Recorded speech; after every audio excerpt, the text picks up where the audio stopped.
जो विष्णु है वही साक्षात शिव है और जो शिव है वही स्वयं विष्णु है। इन दोनों में भेद रखने वाला मनुष्य नरकगामी होता है, यानी कि नरक जाने वाला होता है।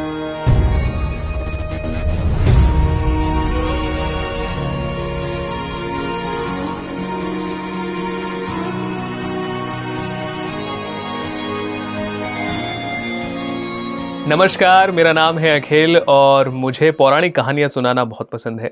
मैं आपके लिए पौराणिक कहानियाँ लेकर आता हूँ, कभी रामायण से, कभी महाभारत से, कभी अन्य पुराणों से या अन्य जो हमारे स्क्रिप्चर्स हैं उनसे। जैसे आज की ये जो कहानी है ये देवी भागवत पुराण से मैं आपको सुनाने वाला हूँ। अलग अलग छोटी छोटी कहानियाँ हैं, कुछ बड़ी कहानियाँ हैं, कुछ छोटी कहानियाँ हैं।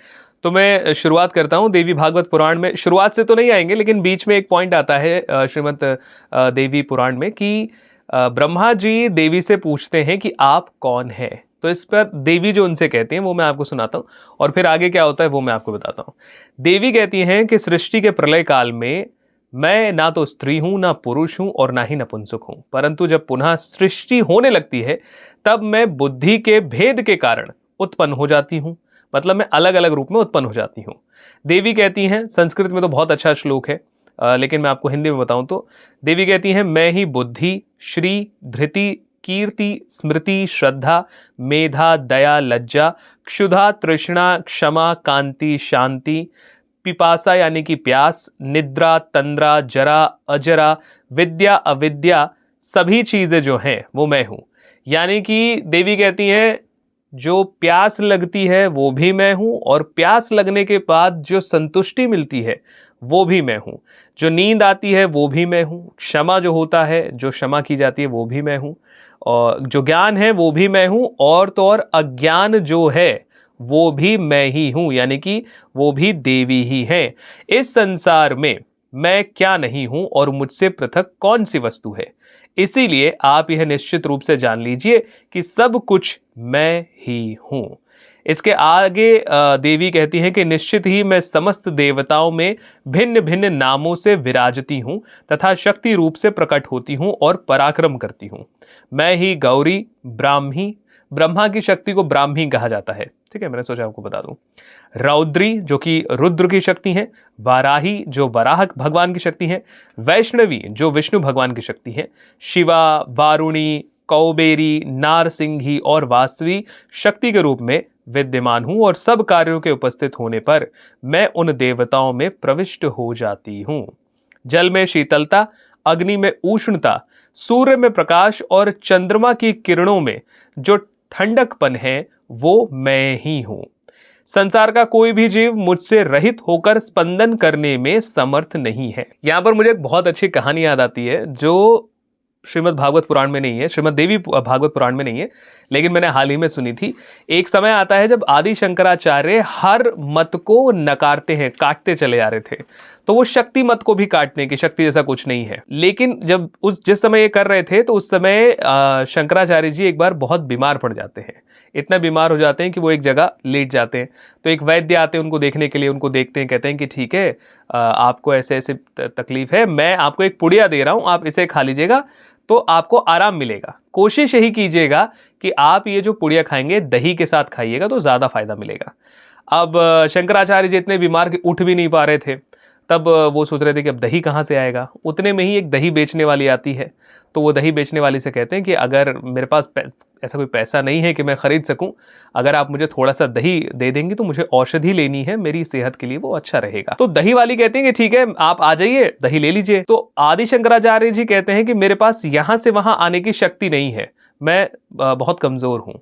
तब वो दही बेचने वाली कहती है कि आपके पास वहां से उठकर यहां आने की शक्ति नहीं है, लेकिन आप चले हैं शक्ति को नकारने के लिए, उसके मत को काटने के लिए।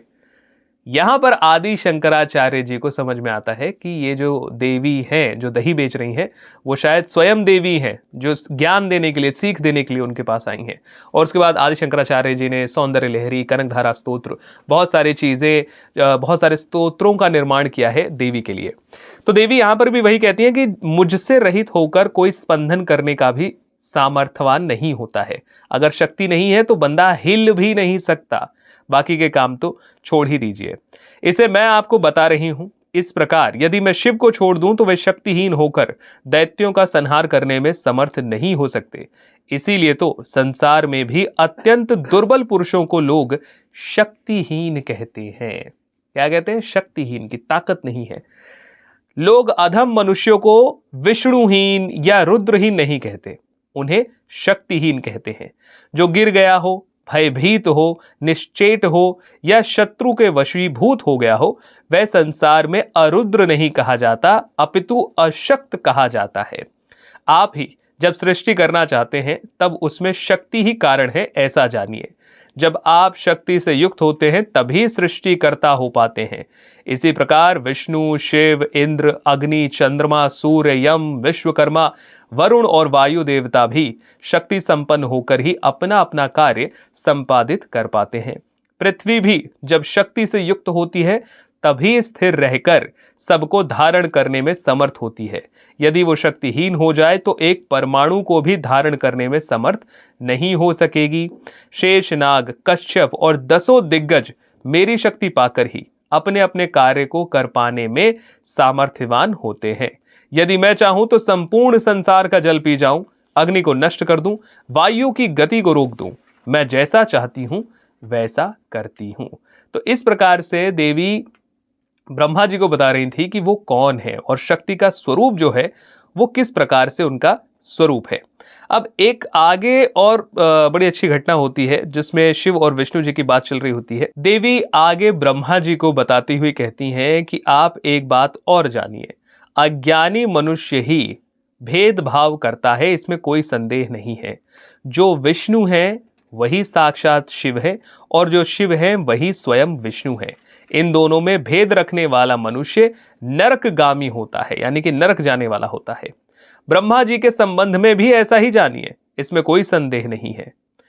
अब यहां पर विष्णु जी को संबोधित करते हुए देवी कहती हैं कि हे विष्णु, गुणों के कारण इनमें जो भेद है उन्हें मैं आपको बता रही हूं, आप सुनो। परमात्म चिंतन की दृष्टि से आपका गुण सत्व गुण है, दूसरे रजोगुण और तमोगुण आपके लिए कम है, गौण है, यानी कि आपके अंदर सत्व गुण ज्यादा है, रज और तमस कम है।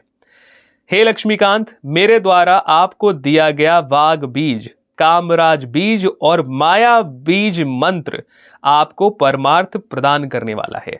अब यहां पर जो मैं पढ़ रहा हूं उसमें बीज लिखा हुआ भी है, बट ये बीज मंत्र है, इनको ऐसे नहीं बताया जाना चाहिए, तो इसीलिए मैं वो मंत्र नहीं बता रहा हूं। आप चाहें तो श्रीमद् देवी भागवत में पढ़ सकते हैं, देख सकते हैं। आप इन्हें ग्रहण कीजिए, इनका निरंतर जप कीजिए और सुखपूर्वक विहार कीजिए। हे विष्णु, ऐसा करने से आपको ना तो मृत्यु का भय होगा, ना ही काल जनित भय होंगे। जब तक मैं विहार करती रहूंगी तब तक यह सृष्टि निश्चित रूप से रहेगी, और जब मैं संपूर्ण चराचर जगत का संहार कर दूंगी उस समय आप लोग भी मुझ में समाहित हो जाएंगे। आप लोग समस्त मनोरथ को पूर्ण करने वाले तथा मोक्ष प्रदान करने वाले इन मंत्रों का अनवरत स्मरण करते रहिए। अपना कल्याण चाहने वाले व्यक्ति को इस मंत्रों के साथ ओमकार जोड़कर चतुराक्षर मंत्र का जप करना चाहिए। हे पुरुषोत्तम, अब आप वैकुंठ का निर्माण करा के उसमें निवास कीजिए और मुझ सनातनी का सतत ध्यान करते हुए इच्छा पूर्वक वहां पर व्यवहार कीजिए, इच्छा पूर्वक वहां पर रहिए। ब्रह्मा जी पूछते हैं विष्णु से ऐसा, अच्छा ये कॉन्वर्सेशन ब्रह्मा और नारद जी के बीच में है, जो ये कहानी पूरी सुनाई जा रही है। तो ब्रह्मा जी नारद जी से कहते हैं कि विष्णु से ऐसा कहकर उस त्रिगुणात्मिका और निर्गुणा परा प्रकृति ने देवादिदेव शंकर से अमृतमय वचन कहे, और देवी बोली, हे हर, आप इन मनोहर महाकाली गौरी को अंगीकार कीजिए और कैलाश शिखर की रचना कराकर वहां सुखपूर्वक विहार कीजिए। तमोगुण आप में प्रधान रूप में विद्यमान रहेगा और सत्व और रजोगुण आप में निम्न रूप से या गौण रूप से व्याप्त रहेंगे। रजोगुण और तमोगुण द्वारा दैत्यों के विनाश के लिए आप वहां विहार करें। परमात्मा का स्मरण ध्यान करने के लिए आप तप कर चुके हैं। आप शांति प्रधान सत्व गुण का अवलंबन कीजिए। त्रिगुणात्मक आप तीनों देवता सृष्टि पालन एवं संहार करने वाले हैं। संसार में कहीं भी कोई भी वस्तु इन तीनों गुणों से रहित नहीं है। जगत की जितनी भी दृश्य वस्तुएं हैं वे सब त्रिगुणात्मक ही हैं। आप त्रिगुणात्मक चीजों को ऐसे समझिए कि पता नहीं एग्जाम्पल कितना सही रहेगा कि नहीं।